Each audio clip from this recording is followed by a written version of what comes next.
Bonjour, je suis à mon troisième cours. Je vais vous expliquer aujourd'hui les divisions cellulaires. Vous savez que la transmission des chromosomes d'une génération à l'autre se fait grâce à la division cellulaire pour les deux types d'organismes. Chez les prokaryotes unicellulaires tels que les bactéries, il y a scissiparité, alors que chez les eucaryotes qui sont des organismes multicellulaires, premièrement, la présence de chromosomes à l'état diploïde, c'est-à-dire à deux N chromosomes dans les cellules somatiques, et la présence de chromosomes à l'état haploïde à N chromosomes dans les cellules gamétiques, indique quoi? Qu'il existe deux processus différents de division cellulaire. Quels sont-ils? Le premier, c'est la mitose. La mitose laisse le nombre de chromosomes constant, inchangé, d'une génération à l'autre. Tandis que le deuxième processus de division cellulaire, c'est la méiose. Elle réduit le nombre de chromosomes. En effet, le nombre diploïde de N chromosomes est divisé par 2. On part d'une cellule diploïde à 2 N chromosomes qui, après méiose, nous donneront des cellules haploïdes. Sur ce schéma, j'ai représenté les cellules somatiques à 2 N chromosomes. Alors, prenons l'exemple de l'être humain. Les cellules somatiques sont à 2 N égale à 46 chromosomes. Donc, si une cellule somatique se divise par mitose, elle nous donnera deux cellules à 2 N égale à 46 chromosomes. Donc, vous voyez que le nombre reste identique. On part d'une cellule à 2N46 et on aboutit à deux cellules à 2N46. Tandis que pour les gamètes, on part d'une cellule au départ à 2N égale à 46 chromosomes. Après méiose, il y a réduction de ce nombre. Il sera divisé par 2. On obtiendra 4 cellules haploïdes. Ce sont les gamètes. Donc, ces deux mécanismes, mitose et méiose, concernent les eucaryotes. Dans ce cours, j'expliquerai la scissiparité chez les prokaryotes, puis la mitose chez les eucaryotes. La méiose sera traitée dans le prochain cours. Je commence d'abord par les prokaryotes. Chez la bactérie Escherichia coli, la cellule mère est composée d'un chromosome bactérien circulaire. Dans les conditions optimales, cette bactérie se divise tous les 20 minutes. Comment? Regardez bien ce schéma, on va le décrire ensemble. Il y a une bactérie de départ avec un chromosome bactérien. Ensuite, il y a allongement progressif de la cellule qui atteint 2 fois sa longueur initiale avec la réplication de l'ADN chromosomique bactérien. La cellule doit donc copier son information pour la transmettre à ses descendants. Et la copie, c'est une copie conforme. C'est ça la réplication. Ensuite, il y a ségrégation des deux molécules d'ADN. Donc en fait, il y a la séparation des deux molécules d'ADN. Cette étape sera suivie d'une fission binaire, qui veut dire scissiparité.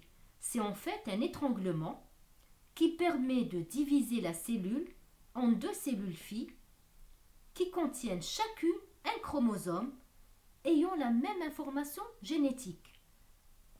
Ça veut dire que la cellule mère transmet tous ses gènes à ses descendants, à ses deux descendants, à ces deux cellules filles identiques. En fait, c'est un clonage, c'est une reproduction asexuée.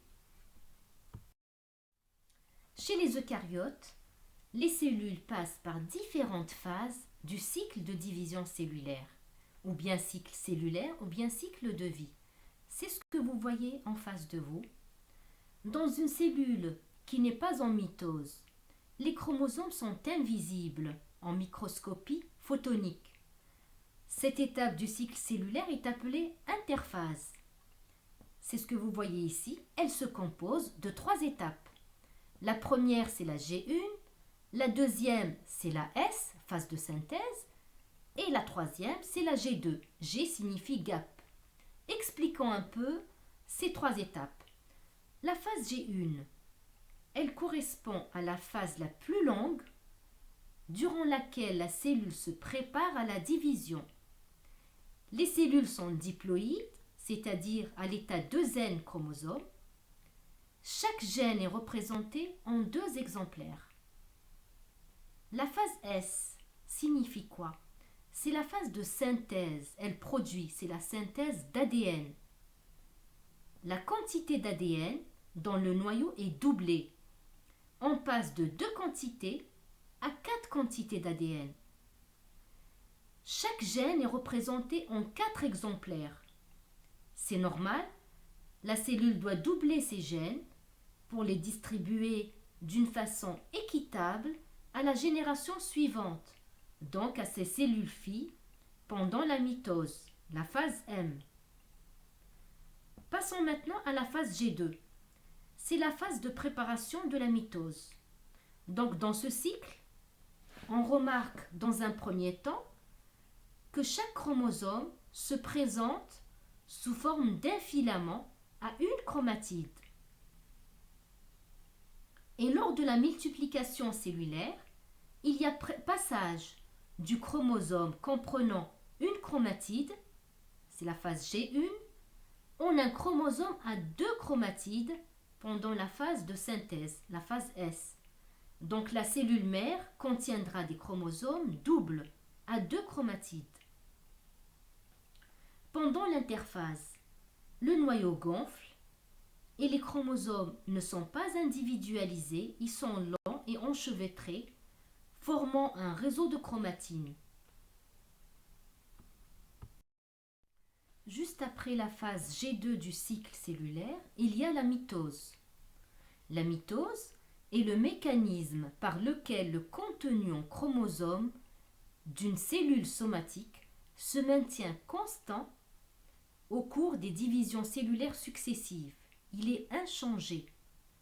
Elle permet donc à une cellule mère, comme vous voyez ici sur ce schéma, de se diviser en 2 cellules filles qui lui sont identiques, en réalisant la copie conforme de chaque chromosome.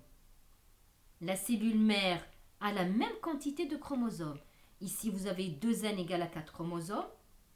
Après mitose, on aura 2 cellules filles à 2N égale à 4 chromosomes. Au cours de cette division, il y a division du noyau. On dit cariocinèse ou bien cariodiérèse. Et il y a la division du reste de la cellule, donc le cytoplasme, ou cytocinèse, on dit également cytodiérèse. Les différentes phases de la mitose. La mitose est constituée de 5 phases successives. Vous avez la prophase, la prométaphase, la métaphase, l'anaphase et la télophase. Vous remarquez que la prométaphase, je l'ai représentée avec une couleur plus claire pour attirer votre attention sur le fait que certains scientifiques la considèrent comme une partie de la prophase et parlent plutôt de 4 phases en mitose que 5 phases, alors que c'est une phase bien distincte et il existe bien 5 phases en mitose que nous allons expliquer dans les diapositives qui vont suivre. La mitose chez les animaux. Premièrement, la prophase. Pendant la prophase, il y a 2 phénomènes. Regardez le schéma en petit 1. Un phénomène nucléaire et un phénomène cytoplasmique. Premièrement, le phénomène nucléaire. C'est la phase de transition de la phase G2 du cycle cellulaire à la phase M. Qu'est-ce qu'il y a? Il y a transformation de la chromatine en filaments formant les chromosomes. Chaque chromosome est composé de 2 fibres nucléosomiques sinueuses, entremêlées, unies par un centromère. La cellule devient sphérique. Les histones H1 provoque une condensation chromosomique, de telle sorte que les chromosomes deviennent plus courts, plus épais et visibles en microscopie photonique. Ici, on arrive à les voir. Chaque chromosome se rapproche de l'enveloppe nucléaire, laissant un espace centronucléaire vide. Le nucléole diminue de taille et disparaît complètement. Qu'est-ce qui se passe au niveau du cytoplasme? Le phénomène cytoplasmique, dans la majorité des cellules animales, le principal centre organisateur des microtubules est appelé centrosome. Le centrosome baigne dans une substance dense. Le centrosome est composé d'une paire de centrioles qui se séparent lors de la phase G1 du cycle cellulaire, et chaque centriole se réplique, c'est-à-dire qu'il se multiplie, pendant la phase S. Au cours de cette prophase, le centrosome est partagé en deux. Chaque centrosome fils devient le foyer d'un astère de microtubules en forme d'étoile. C'est ce que vous voyez ici. Il se formera donc deux astères qui migrent progressivement en direction des pôles opposés et formeront les pôles du fuseau, tandis que les microtubules s'allongent. Deuxièmement, à droite, on passe à la deuxième phase qui est la prométaphase. La prométaphase débute par la rupture de l'enveloppe nucléaire qui se disperse en vésicules membranaires. Ces vésicules restent visibles autour du fuseau pendant la mitose. Là, on les voit bien. Les microtubules du fuseau pénètrent dans la région nucléaire. Des complexes protéiques spécialisés, appelés kinétochores, subissent une maturation sur chaque centromère. Je les ai représentés ici en rouge. Et se lient à certains microtubules du fuseau qui sont appelés ensuite microtubules kinétochoriens. Les chromosomes donc se fixent aux microtubules par leur kinétochore. La fonction essentielle du centromère est de servir de plateforme d'assemblage pour le kinétochore lors de cette mitose. Maintenant, le reste des microtubules du fuseau sont appelés microtubules polaires. Ceux-là, ils ne contiennent pas de chromosomes. Alors que ceux situés à l'extérieur du fuseau sont appelés microtubules astraux. Donc, on a trois types de microtubules que je viens de décrire. Les microtubules kinétochoriens s'étendent dans des directions opposées à partir des deux chromatides sœurs de chaque chromosome, exerçant une tension sur les chromosomes qui sont animés d'un mouvement désordonné. Troisièmement, la métaphase. Pendant la métaphase, les microtubules kinétochoriens alignent finalement les chromosomes dans un plan situé au milieu de la cellule, qu'on appelle plaque équatoriale. Les chromosomes à ce moment-là se trouvent à l'équateur de la cellule. Chaque chromosome est maintenu sous tension au niveau de cette plaque équatoriale. Tout de suite après, nous avons la phase suivante, quatrièmement, l'anaphase. L'anaphase commence au moment où les kinétochores se séparent après la division du centromère dans le sens de l'axe longitudinal, permettant à chaque chromatide d'être tirée vers un des pôles du fuseau auquel elle fait face. Les microtubules kinétochoriens se raccourcissent, provoquant le déplacement de chaque chromatide ou chromosome fils en direction d'un des pôles de la cellule. Les microtubules polaires s'allongent et les deux pôles du fuseau s'éloignent davantage. j'aimerais ouvrir une petite parenthèse pour vous dire que les microtubules kinétochoriens jouent un rôle majeur dans le processus de ségrégation. Ils orientent chaque chromosome par rapport à l'axe du fuseau, de façon à ce que chaque kinétochore soit en face d'un pôle et déplace les chromosomes vers l'équateur en se raccourcissant. Cinquièmement, la télophase. Elle débute par l'arrêt de la migration des chromosomes qui se regroupent en pôles cellulaires, en une masse compacte. Les microtubules kinétochoriens disparaissent, c'est ce qu'on voit ici.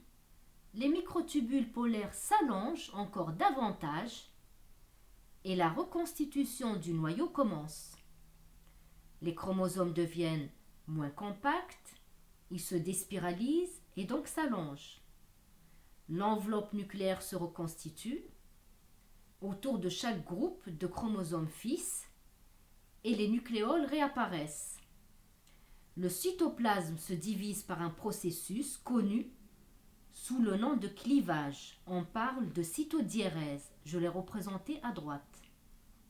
Alors la membrane plasmique s'invagine autour du centre de la cellule, perpendiculairement à l'axe du fuseau et entre les deux noyaux fils, pour former le sillon annulaire, qui s'approfondit progressivement jusqu'à la séparation des deux cellules filles,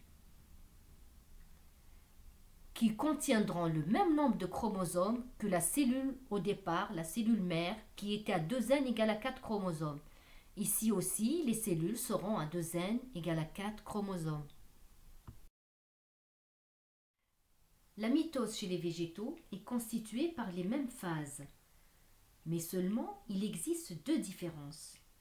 Dans les cellules mitotiques de végétaux supérieurs, les microtubules proviennent de régions denses dépourvues de centrioles. Donc là, il n'y a pas de centrosome. On parle généralement d'un centre organisateur de microtubules diffus. La deuxième différence, la majorité des cellules des végétaux supérieurs sont entourées d'une paroi cellulaire rigide et le mécanisme de cytodiérèse ou bien cytocinèse est très différent de celui que nous venons de décrire pour les cellules animales.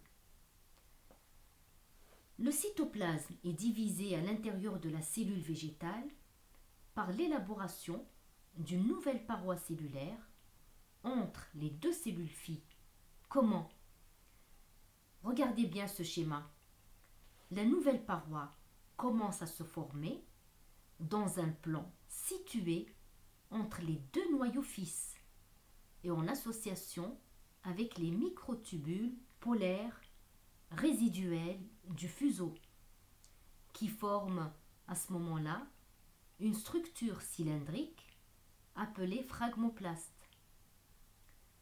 De petites vésicules dérivées de l'appareil de Golgi qui sont remplies de précurseurs de la paroi cellulaire sont transportées le long des microtubules jusqu'à ce qu'elles atteignent la région équatoriale.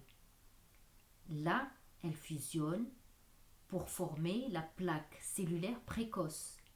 Regardez le petit 1. Les molécules que ces vésicules libèrent s'assemblent à l'intérieur de la plaque cellulaire pour former la pectine, l'hémicellulose et d'autres constituants de la paroi cellulaire primaire. Cette paroi s'étend latéralement pour atteindre la paroi cellulaire d'origine par le même mécanisme, c'est-à-dire que les microtubules du phragmoplaste sont réorganisés à la périphérie de la plaque cellulaire précoce. À ce niveau, ils attirent d'autres vésicules. Celles-ci fusionnent à nouveau au niveau de l'équateur pour étendre le pourtour de la plaque. Ainsi, nous aurons séparation des deux cellules filles qui auront le même contenu en chromosomes et le même nombre donc que la cellule mère. On arrive enfin à la conclusion pour dire que la division cellulaire chez les prokaryotes par scissiparité et chez les eucaryotes par mitose des cellules somatiques permet la constance du nombre de chromosomes. Qu'est-ce qu'il en est de la méiose? C'est ce qu'on va étudier prochainement. Alors je vous donne rendez-vous prochainement. Et si vous avez des commentaires, laissez-les, ils sont les bienvenus. À bientôt.